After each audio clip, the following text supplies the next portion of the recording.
Boa noite, gente. Boa noite. Hoje nós vamos refletir um pouco sobre a oração do Pai Nosso. Então é um tema que traz muita reflexão e muita responsabilidade minha aqui e passar o que eu entendi nos livros que eu li sobre esse assunto, tá? Que parece tão comum, né? A gente fala, nossa, a oração do Pai Nosso eu sei desde pequenininho, né? Desde quando eu era pequenininho. Geralmente é a primeira oração que ensinam para as crianças, né? A oração do Pai Nosso. Mas só que dentro dessa oração cabe muita reflexão. E hoje nós vamos ver pelo menos um pouquinho, tá? Então nós vamos começar, né, falando que quando Jesus esteve aqui entre nós, há mais de 2000 anos, a humanidade vivia seu período de infância do cristianismo teológico, né? Lógico que o povo da época não poderia compreender as mensagens de Jesus, né? Lógico que eles não compreendiam, nem nós conseguimos compreender ainda, né? Somente alguns intuitivos compreenderam. Os seus ensinamentos visavam mais a humanidade final do que inicial, aquela que era. Nem nós não somos ainda a humanidade final. A humanidade final que eu falo aqui é a humanidade quando estiver já passando para o plano de regeneração. E nós ainda não estamos. Nós estamos aquém disso ainda. Então, durante esses 2 milênios, né, os chefes espirituais das igrejas, pensadores, né, estudiosos, apresentaram para a humanidade uma pedagogia teológica visando moralizar o homem primitivo, né? Então, a ideia de Deus, o Cristo, o homem, a vida após a morte, tudo isso foi vazado em moldes infantis, tipo historinha para criança, tá? Para que o povo entendesse, senão não conseguiriam entender. Sobretudo a ideia da redenção, ou seja, a remissão dos pecados, né? Então criou-se a pedagogia infantil, que Satanás fez cair o homem no pecado, e o Cristo, Filho de Deus, veio para libertar o homem do pecado. Então a perdição do homem vinha de fora dele, né? E então a redenção deveria vir de fora também. Ou seja, de um fator alheio à pessoa. Nós sabemos que não é isso que ocorre. A perdição, o pecado, mora dentro da gente, não vem de fora. Tá? Hoje em dia, apesar de serem poucos ainda, que já despertaram para o verdadeiro sentido da divindade que existe em nós, da conscientização de que a nossa redenção depende de nós mesmos através de nossa evolução espiritual. E Jesus, quando recitou o Pai Nosso, ele veio nos trazer a conscientização da presença divina em nós. Foi isso que Jesus quis dizer no Pai Nosso, que nós somos filhos de Deus, que Deus está em nós, que o que é bom está em nós e o que é ruim também está em nós. Tá? E Jesus, né, quando recitou o Pai Nosso, veio nos trazer a conscientização da presença divina em nós, do Deus no homem. Então aqui Jesus orou, tá? Porque tem diferença em orar e rezar. Nós vamos ver mais para frente. Mas o que é rezar e o que é orar? Quando quiserdes orar. Então, todas as religiões do mundo recomendam a oração. Isso é infalível, né? Todas as orações recomendam a oração. Então, muitas pessoas entendem que orar é pedir algo a Deus. E só lembram de Deus, geralmente, quando tem algo a pedir. Eles veem Deus, né, como um servo a serviço do homem. E não é nada disso, nós sabemos, né? Para os mais conscientes e espiritualizados, orar é uma autorrealização, é a respiração da alma, é se conectar com Deus, com o seu eu divino. Porque se nós somos uma centelha de Deus, Deus vive em nós. Então nós temos o nosso eu divino. Jesus disse: orai sempre e nunca deixeis de orar.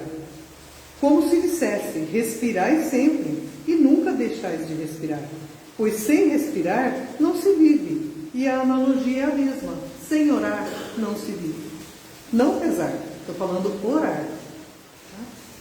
Orar provém de ores, que é uma palavra latina, que quer dizer boca, abrir a boca. A alma que ora se abre ao infinito, como se estivesse com fome, e espera receber alimento de Deus. Então rezar é recitar, e orar é uma atitude da consciência. Olha a diferença, né? O orar sempre que Jesus nos falou se refere a uma atitude permanente, a um modo de ser da alma. Então, ao modo de ser da alma. Então, nossa oração são nossas atitudes. Então, a verdadeira oração se expressa através de nós. É diferente de rezar. Rezar, você recita uma oração, né, uma reza. Pronto. Jesus orou durante todo o tempo, porque se a oração é a manifestação do nosso interior, são as nossas atitudes. E Jesus não só falou, ele agiu. Ele mostrou em atitudes o que ele estava falando. E é assim que nós temos que fazer. A nossa oração tem que partir de dentro de nós, através das nossas atitudes. A primeira referência que temos de Jesus foi quando, aos 12 anos, ele revela a atitude de oração. Quando ele falou, não sabias que eu devo estar nas coisas que são de meu Pai? Essas coisas do Pai se referem aos 3 dias que ele passou em silêncio e em oração no templo. Que a Maria ficou desesperada procurando porque ele tinha sumido. Vocês lembram dessa passagem, né? Então, foi aí que a primeira manifestação que ele teve acerca da oração. Ao subir aos céus, ele diz aos seus discípulos que permaneçam em oração até que venha sobre eles o Espírito da verdade. Um dia, então, os apóstolos pediram a ele, Mestre, ensina-nos a orar. Apesar das orações no templo, que eram todos judeus, os apóstolos, e nas sinagogas serem praticadas por eles, mas daí vê-se que com o pedido feito a Jesus, provavelmente eles queriam algo diferente, porque lá realmente eles não oravam, eles rezavam. No templo, lá na sinagoga que eles iam, eles rezavam, eles não oravam. Era diferente. Geralmente não coadunava o que a pessoa rezava com as suas atitudes, como acontece muito ainda entre nós, Então, apesar das orações no templo e na sinagoga serem praticadas por eles, mas daí vê-se que com o pedido feito a Jesus, provavelmente eles queriam algo diferente do que se praticava lá. Rezar consiste em atos intermitentes, ou seja, a pessoa estipula horário para entrar em contato com a divindade. Ao passo que orar consiste em atitude constante pela vivência da divindade em si próprio. Tá? É bem o que eu falei, rezar, a pessoa vamos supor, vai na missa, tem aquele momento ali, pronto, fiz minha obrigação, já rezei, pronto, acabou. Isso é rezar. Agora, orar não. São as suas atitudes no dia a dia. Essa é a verdadeira oração. Por isso, a oração do Pai Nosso não é simples recitação verbal, e sim um roteiro espiritual para orientar a alma. Então, Jesus veio deixar no Pai Nosso um roteiro para que a gente siga e revele as nossas atitudes através dos nossos sentimentos, dos nossos pensamentos, do que nós aprendemos e também do nosso eu divino. Então, portanto, para que a poesia do Pai Nosso seja transformada em oração, quem a pronuncia tem que vivificá-la com a fé e o entendimento das palavras que ali são ditas, Por isso, essa análise da oração que Jesus ensinou aos discípulos. Então, agora nós vamos começar, frase a frase, uma breve análise do Pai Nosso. Então, Pai nosso que estais nos céus. Quando dizemos Pai, entendemos como uma personalidade. E quando dizemos céu, entendemos como uma localidade. Isso nos traz a ideia de limite de tempo e espaço, nos dando a visão de que algo finito. Tempo e espaço são finitos, né? Tem fim, ou seja, tem fim. Mas Jesus entendia por Pai e céu totalmente o contrário disso, tá? Nos trazendo a ideia da eternidade e do infinito. Pois a divindade, Deus, está no todo e também em cada criatura, sem que com isso esteja se dividindo. Tá? Pois o eterno e o infinito não são, quer dizer, porque o eterno e o infinito não é quantidade, né? E sim qualidade. A qualidade não se divide. Tá? Então, céu e Pai são qualidades. Não é espaço, não é tempo, que são finitos, né?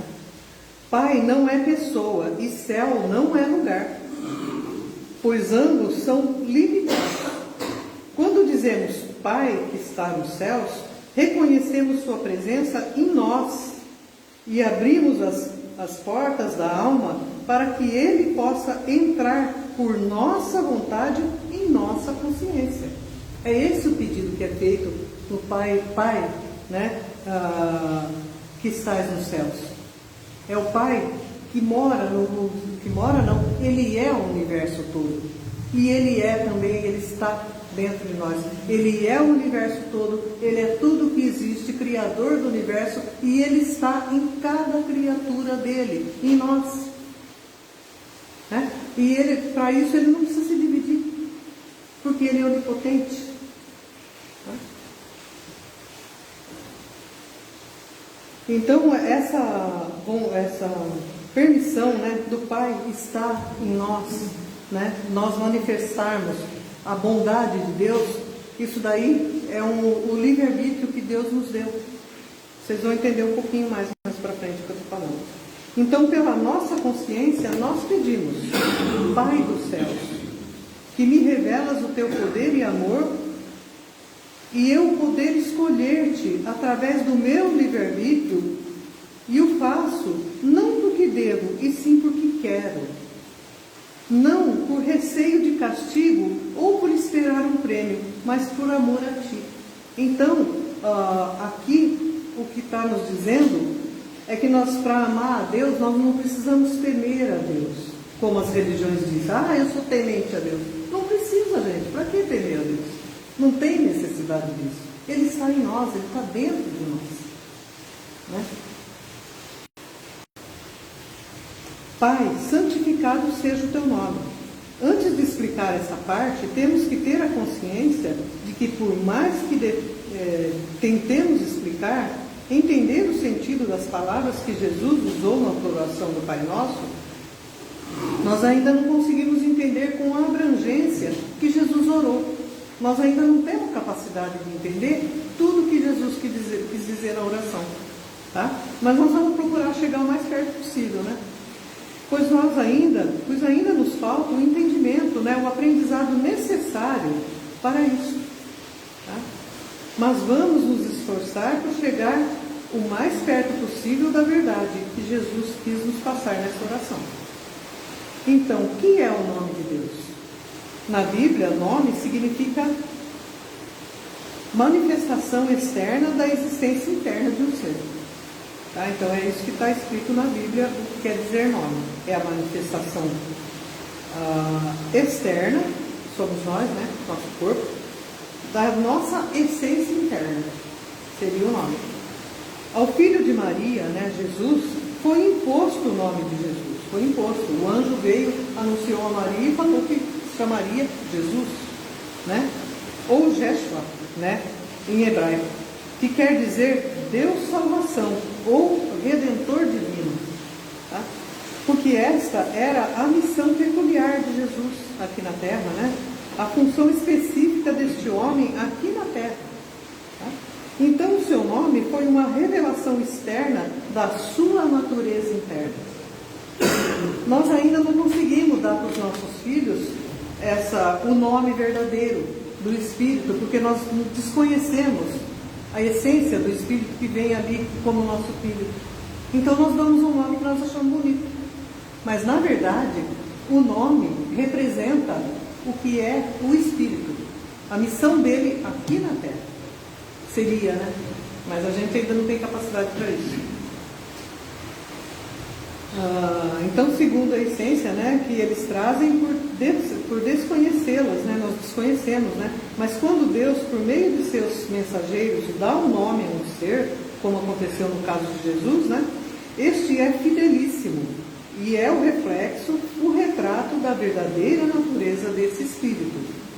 Então, o nome de Deus é o símbolo revelador da sua oculta essência e para nós pode ser traduzido pela sua obra, onde ele é e está, o universo, quer material ou imaterial. Então o universo, quer material ou no plano espiritual, é a revelação da essência e natureza divina, né? Por isso que eu falei que Deus, ele fez o universo, ele está no universo e ele está em nós. O que é santificação? A igreja nos ensinou que santificar o nome de Deus é não usá-lo em vão, ou levianamente, né, sem respeito. Mas Jesus, com sua grandeza espiritual, nos trouxe com certeza o sentido mais profundo da palavra santificar. Então, nas línguas antigas em que a Bíblia foi escrita, a palavra santo é sinônimo de todo. É um todo, santo é todo, inteiro. Isso é santo. Universal, inteiro, todo, né? Então podemos compreender que santificado seja o teu nome, como seja o teu universo reconhecido como a revelação da tua divina natureza. Seja todo esse grandioso cosmos por nós e por todos os seres conhecido e reconhecido como um desdobramento de ti mesmo, do teu poder, da tua sabedoria, do teu amor, da tua beatitude, da tua glória. Deus é um e Deus é um todo. Olha só que diferença, né, da ideia que a gente fazia da frase, né? No Evangelho segundo o Espiritismo, está assim nessa parte da análise do Pai Nosso, né? Pai nosso que estais no céu, santificado seja o teu nome. Cremos em vós, Senhor, porque tudo revela o vosso poder e a vossa bondade. A harmonia do universo testemunha uma sabedoria, uma prudência, uma previdência que suplantam todas as faculdades humanas.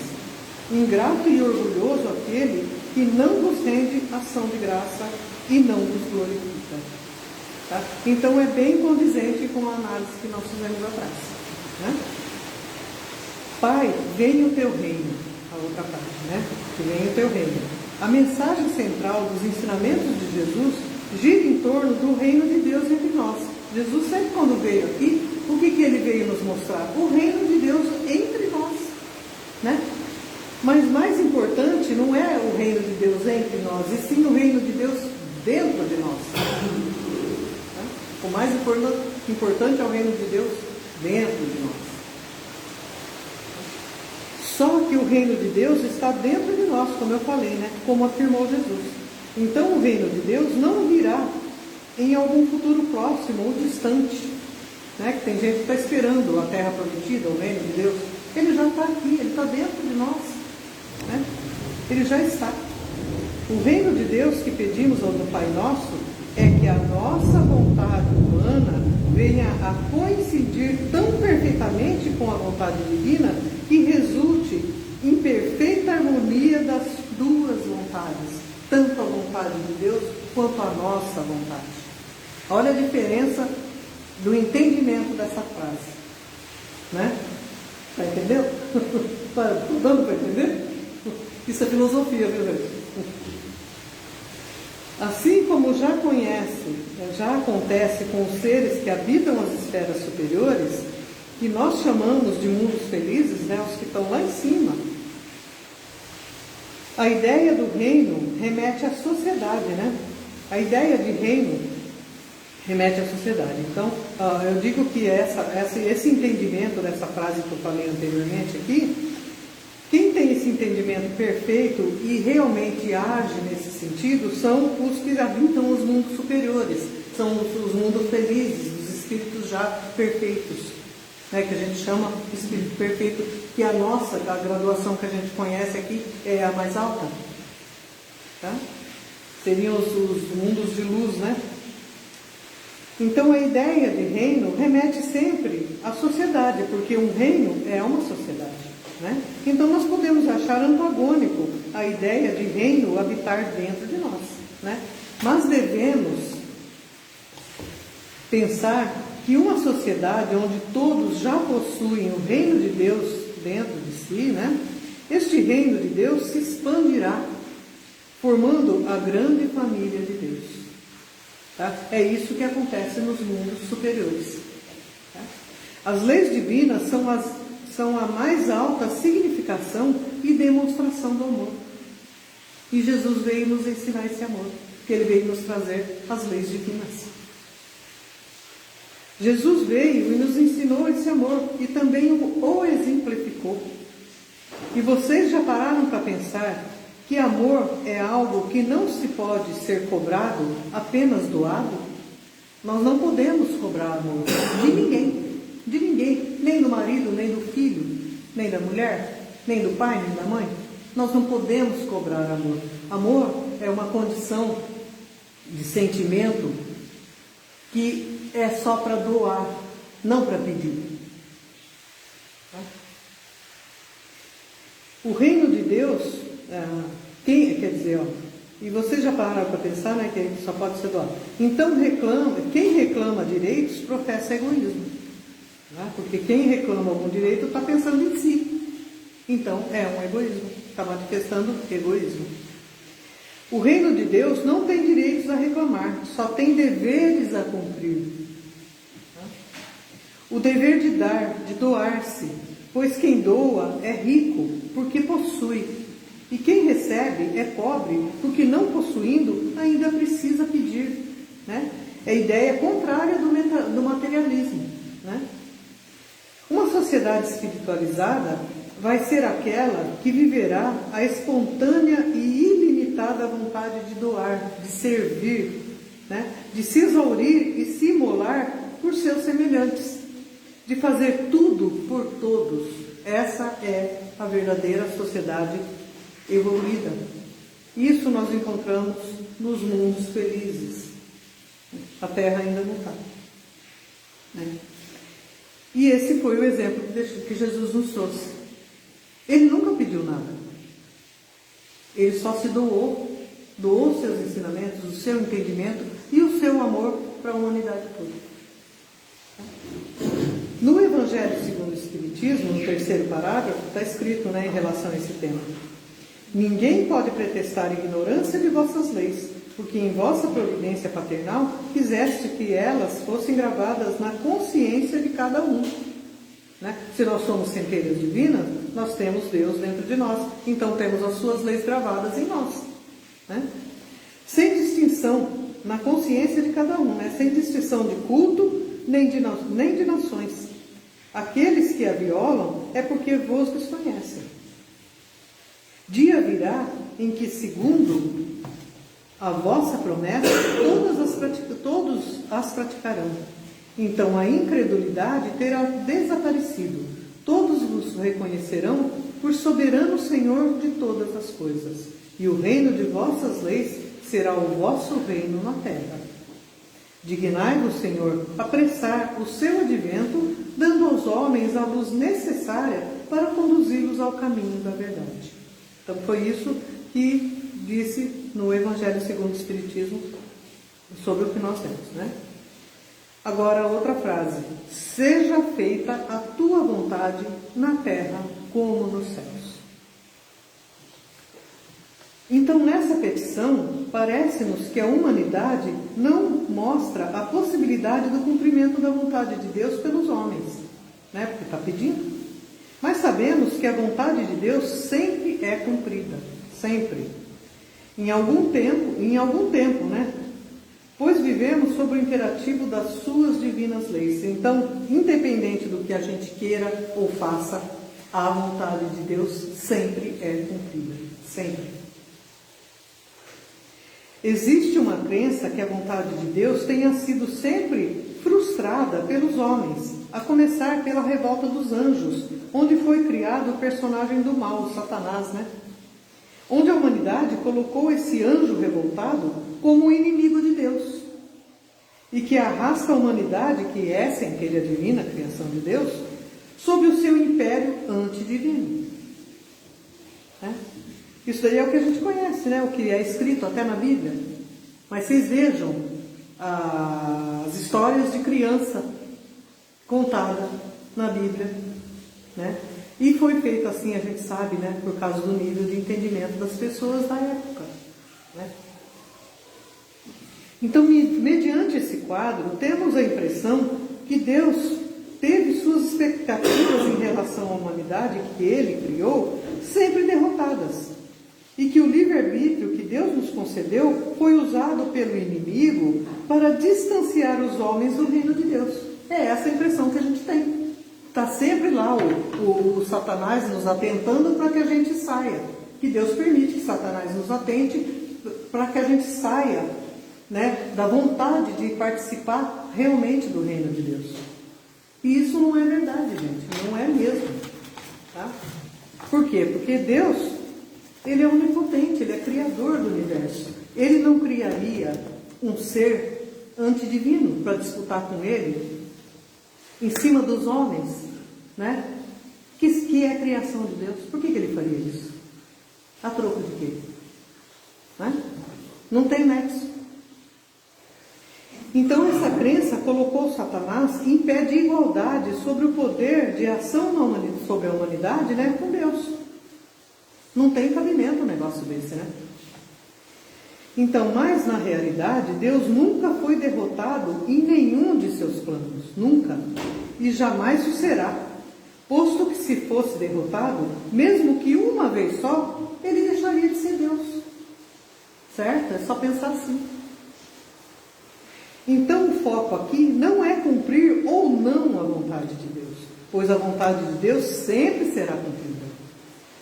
Em algum tempo, né, pelo menos na nossa vida, né, e a todo tempo. Pois o contrário disso seria negar a onipotência de Deus. O nosso livre-arbítrio não é usado para a opção de seguir ou não a vontade de Deus. Não é para isso que é dado o livre-arbítrio. Tá?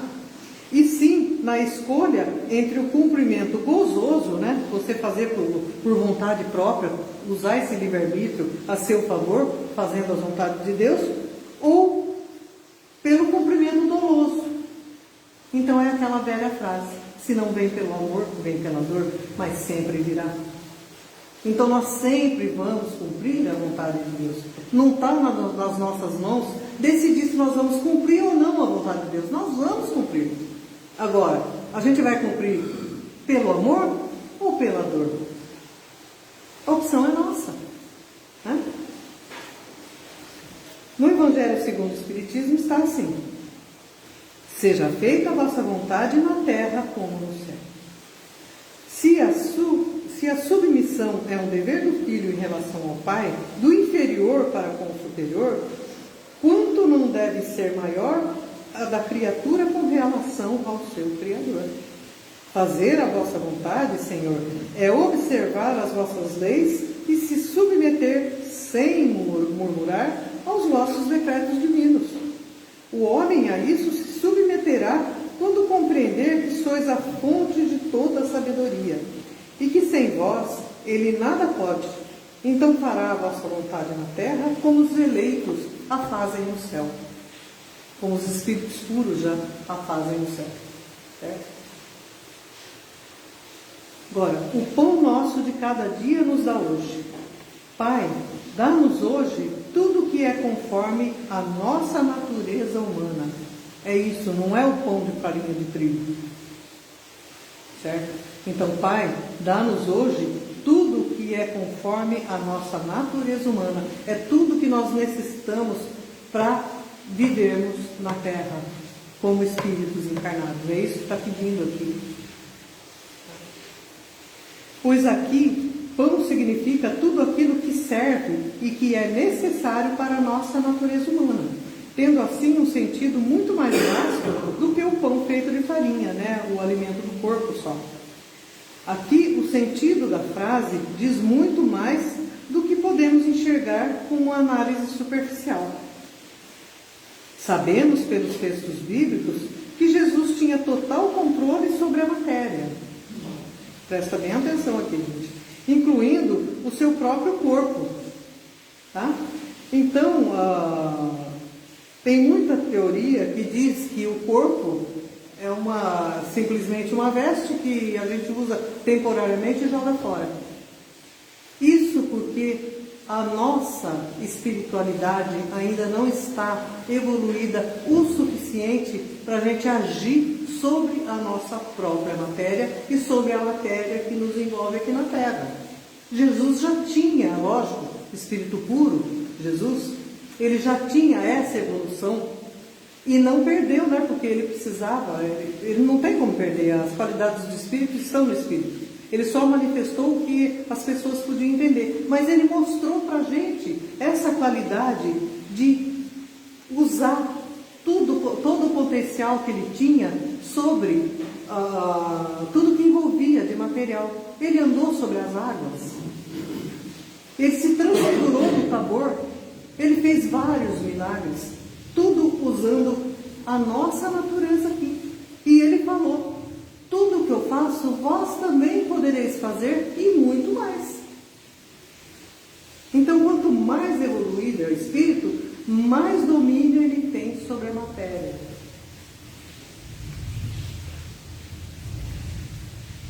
Então, ele tinha total controle sobre a matéria, né? Incluindo o seu próprio corpo, pois ele andou sobre as águas, transfigurou-se no Monte Tabor e etc., né? Os milagres todos.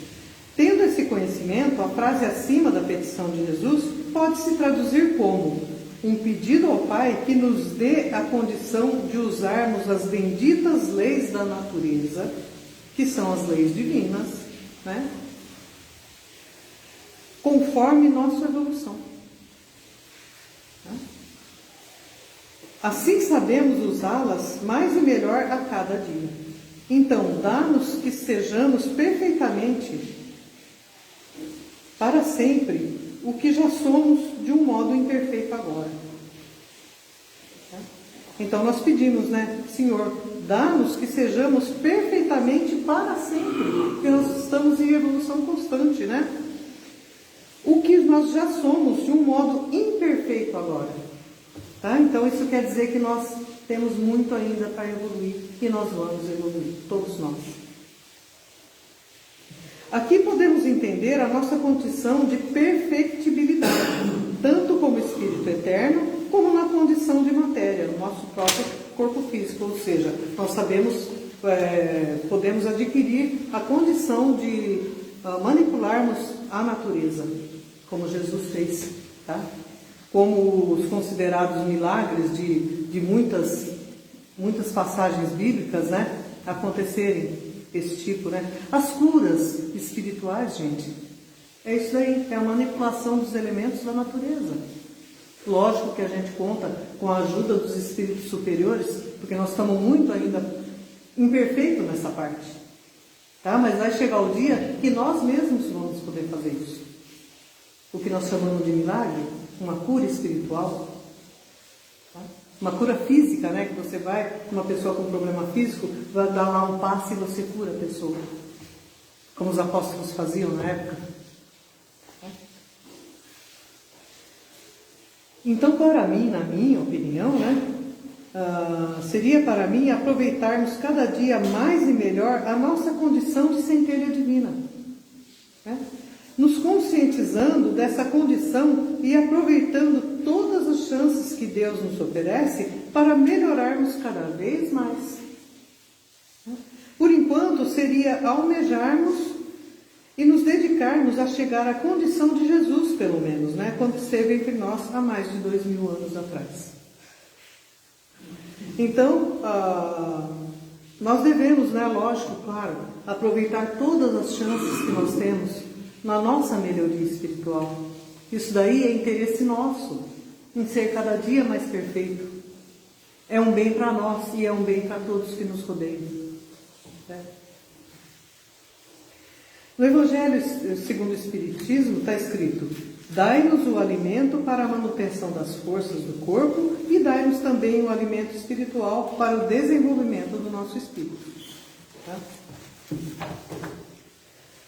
Agora, deixa eu tomar um gole de água.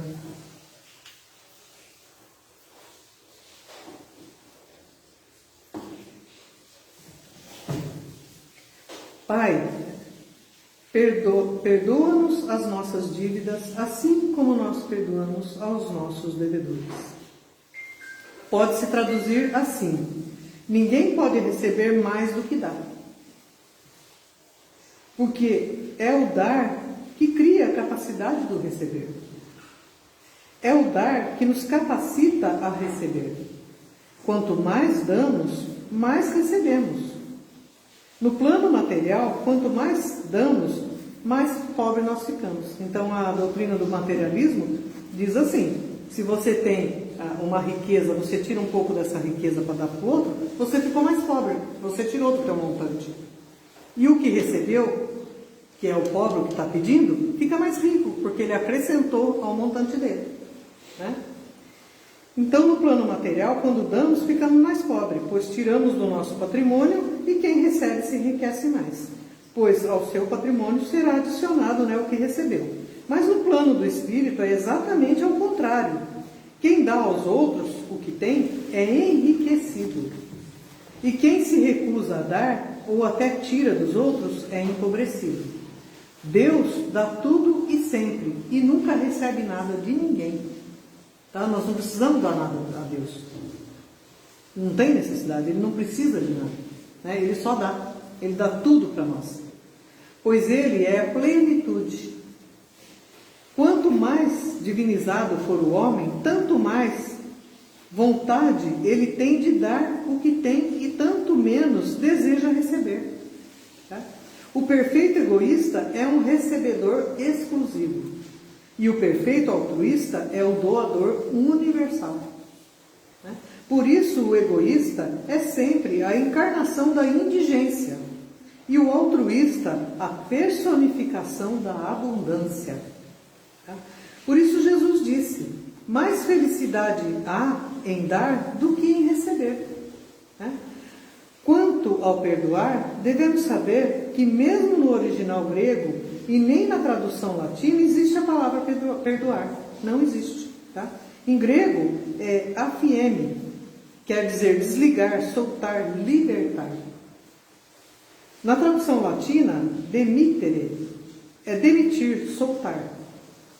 Então, o sentido profundo, então seria, deve-se desligar-se do ofensor.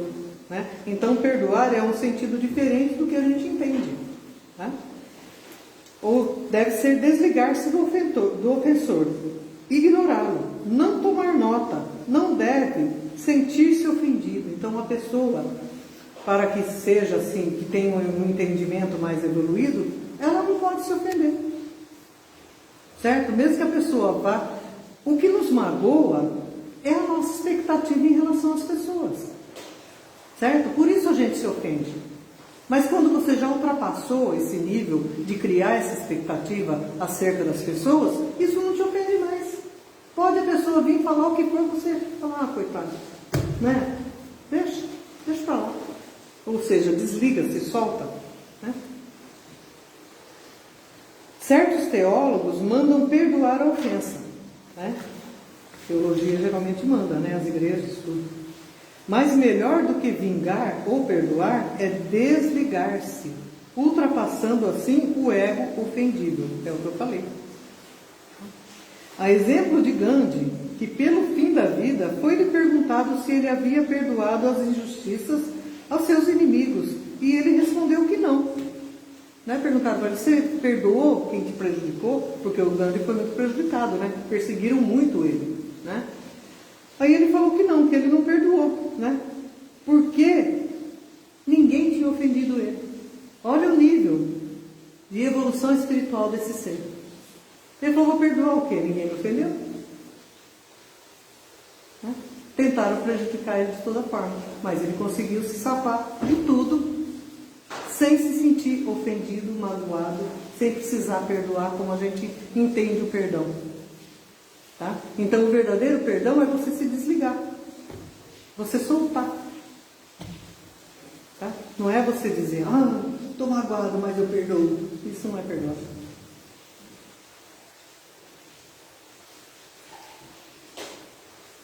Então, nos textos sacros, o sentido exato da palavra perdoar significa então libertar, desligar, soltar, não se sentir credor de ninguém, tá? Nem se considerar alguém seu devedor. Então, quando você pensa, aquela pessoa lá tem que se retratar comigo, ela está em débito comigo, você não perdoou, no verdadeiro sentido da palavra. Tá? No Evangelho segundo o Espiritismo está assim no 3º parágrafo.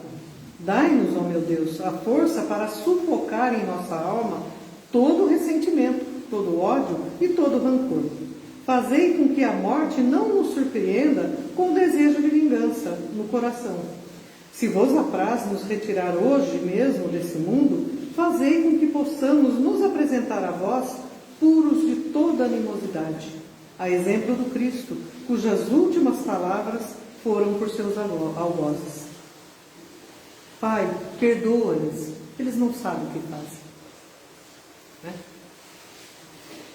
Agora, Pai, não nos deixes cair em tentação. Nós aqui devemos entender que não pedimos a Deus que não deixe sobrevir a tentação sobre nós, mas sim que quando ela vier sobre nós, tenhamos forças de sairmos dela vitoriosos. Nós não podemos pedir para Deus nos livrar das tentações, tá? E sim que a gente tenha força para suplantar aquilo, né? Pois as tentações são as provas que temos que passar para a nossa evolução. Deus sempre vai mandar as tentações para nós, não tenha dúvida. É aí que você evolui. Isso não é bondade de Deus, ao contrário, é bondade. Ele nos manda a tentação para que a gente possa suplantar essa tentação. Assim a gente vai aprendendo, assim a gente vai evoluindo. Cada ser em evolução tem de passar por diversos testes antes que atinja a sua perfeição. Os que saem vitoriosos da tentação evolvem, sobem, para níveis superiores. Então a evolução humana consiste essencialmente na expansão progressiva da sua consciência, porque o pecado está na consciência. Nós sabemos disso, né? Não pode haver criatura consciente e livre que não seja potencialmente um pecador. Não existe, por isso que todos nós somos pecadores. Na oração da Ave Maria, não fala, rogai por nós os pecadores? Então a humanidade é pecadora. Todos nós somos potencialmente pecadores. Porque por causa da nossa consciência, o que dita o pecado? É a consciência do erro. Esse é o pecado. Quando você enxerga que você errou, você ali viu que você pecou. Não pode haver criatura consciente e livre que não seja potencialmente um pecador, ou seja, o que não conseguiu resistir à tentação. Na nossa faixa de evolução, o animal não é consciente, então ele não é pecador. Mesmo que o animal mate o outro lá, estraçalhe tudo, ele não é um pecador. Ele não tem consciência. Se o pecado está na consciência, o animal não tem pecado. Ele não é pecador. Nós temos uma consciência relativa, que está em expansão e em desenvolvimento. Somos potencialmente pecadores, todos nós. Então Jesus é impecável, quer dizer, sem pecado, pois possui sua consciência totalmente. Jesus é possuidor da consciência totalmente. Por isso ele passou no nosso meio, mesmo estando num corpo de carne, ele passou aqui sem pecados. Porque ele tinha já a sua consciência totalmente feita. E nós estamos trabalhando a nossa ainda.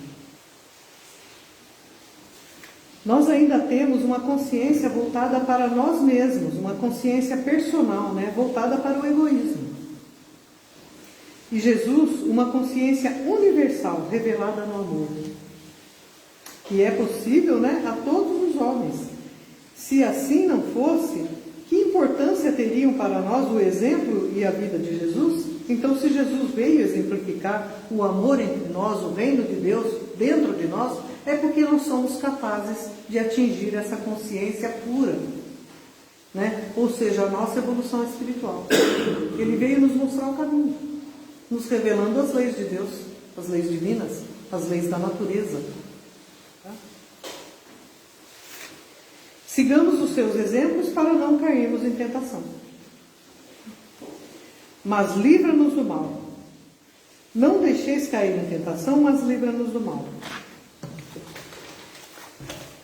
Este mal é idêntico a cair em tentação, né? Isto é, sucumbir à tentação, a qual Deus nos expõe. Entrar em tentação é a vontade de Deus, porque sem a tentação não haveria possibilidade de progresso e consequente perfeição do nosso espírito. O mal que pedimos que Deus nos livre é a permanência no estado de ignorância de suas leis que nos leva ao pecado. Tá? A possibilidade de cometer o pecado ou ceder à tentação. É pedir a Deus que nos livre da estagnação na egolatria, quer dizer, no egoísmo nosso, na nossa estagnação egoística. Tá? Na divinização que fazemos do nosso ego, do nosso egoísmo, né? Como se este fosse o último destino de nossa vida e que nos impede de enxergar o nosso verdadeiro destino, ou seja, a nossa ascensão ao plano superior do Cristo. Tá? Então, Cristo veio nos trazer um modelo para que nós nos tornássemos como Ele era, como Ele se nos apresentou. Tá? Por isso que nós devemos estudar muito o Evangelho de Jesus e entender o que Ele quis dizer em cada parábola, em cada ensinamento. Pois aí está o guia que nós precisamos para que nós sejamos espíritos perfeitos, como Jesus é, como Ele já era quando Ele esteve entre nós, mesmo encarnado. Que a gente sabe que a matéria, apesar de Jesus ser já, né, um espírito super evoluído, nosso governador, né, mas Ele teve que regredir em vários graus por um bom tempo para poder encarnar entre nós, certo? Para que o físico que Ele habitou tivesse condições de estar aqui na Terra, para que o seu espírito pudesse transmitir os valores para nós aqui que não entendíamos quase nada ainda, e ainda pouco entendemos, né? Então Ele usou de toda aquela sabedoria dele, Ele usou um tiquinho assim para mostrar para nós assim, olha, uma coisinha assim.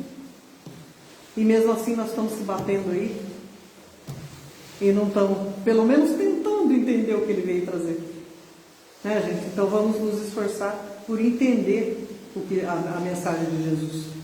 É o nosso guia, é o nosso caminho.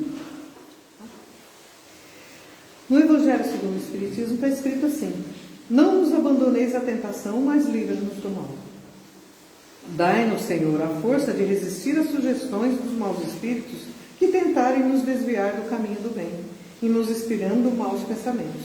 Mas somos nós mesmos, espíritos imperfeitos, encarnados sobre essa terra, para espiar e nos melhorarmos, né? Que damos a chance aos espíritos inferiores agirem sobre nós. A causa primeira do mal está em nós, e os maus espíritos não fazem senão aproveitar nossas tendências viciosas, nas quais nos mantém para nos testar. Tá? Então essa é a análise do Pai Nosso. Eu vou só ler aqui. Eu achei lindo, sabe, que parece uma oração, que é uma parte desse livro onde eu tirei as reflexões filosóficas que nós estudamos aqui, tá? É de Huberto Rodin. Não sei se eu falei certo o nome dele, né? É um livro sobre metafísica do cristianismo. Só que eu peguei algumas partes, não peguei todas, porque tem coisa aqui que não dá para entender direito, porque é parte de metafísica e eu não tenho grande abrangência metafísica.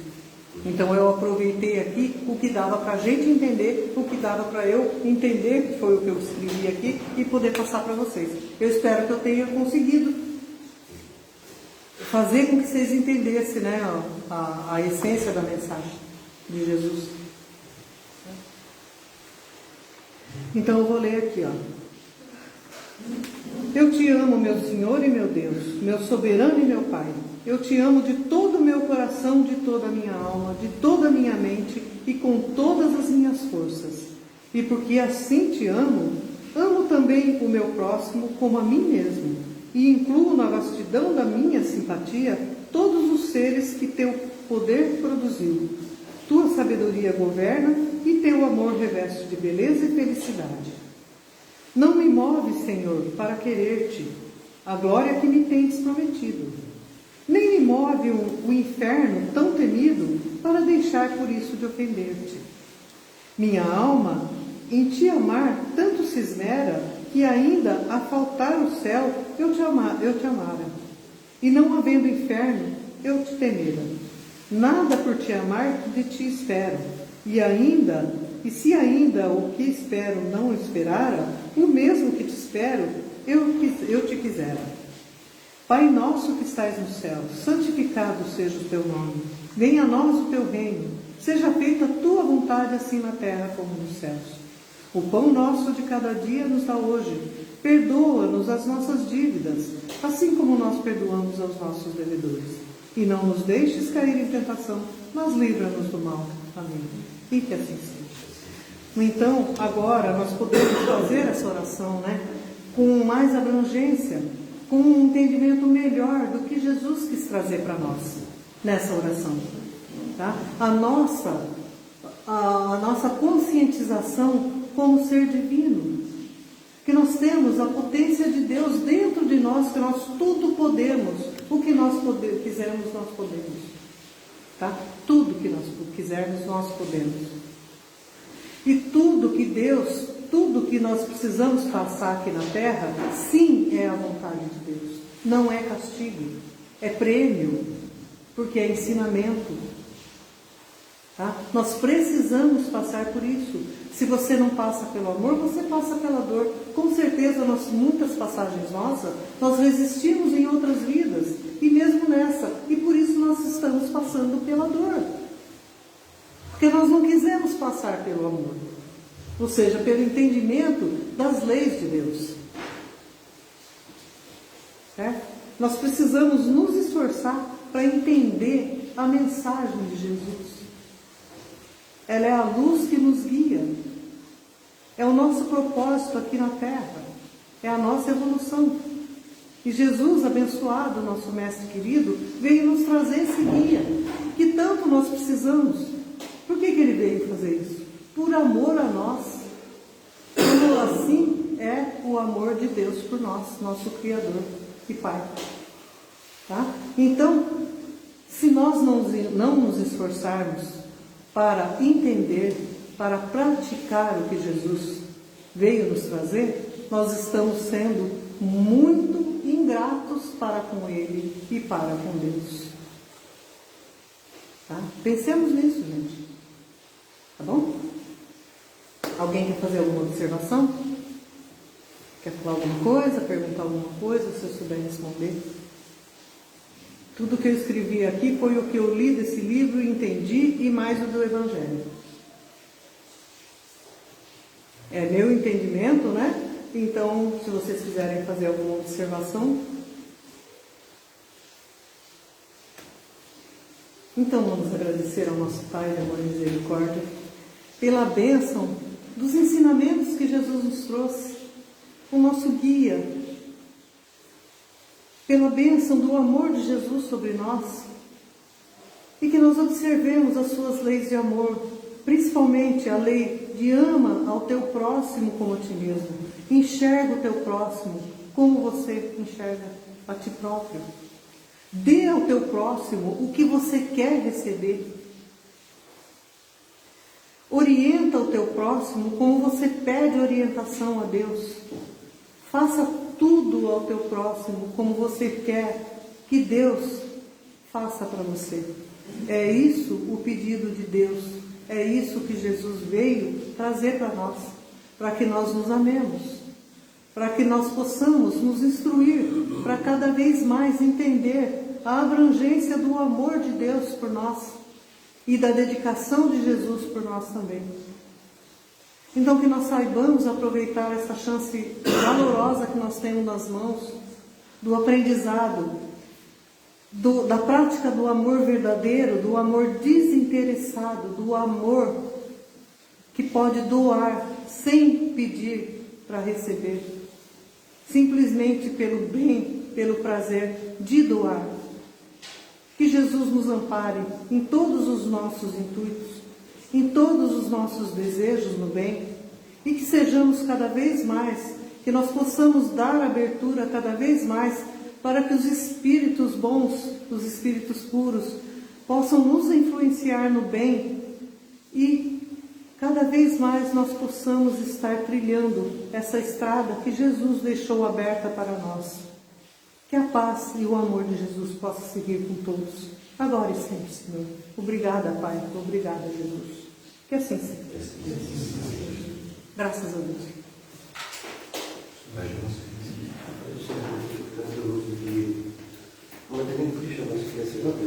Por favor.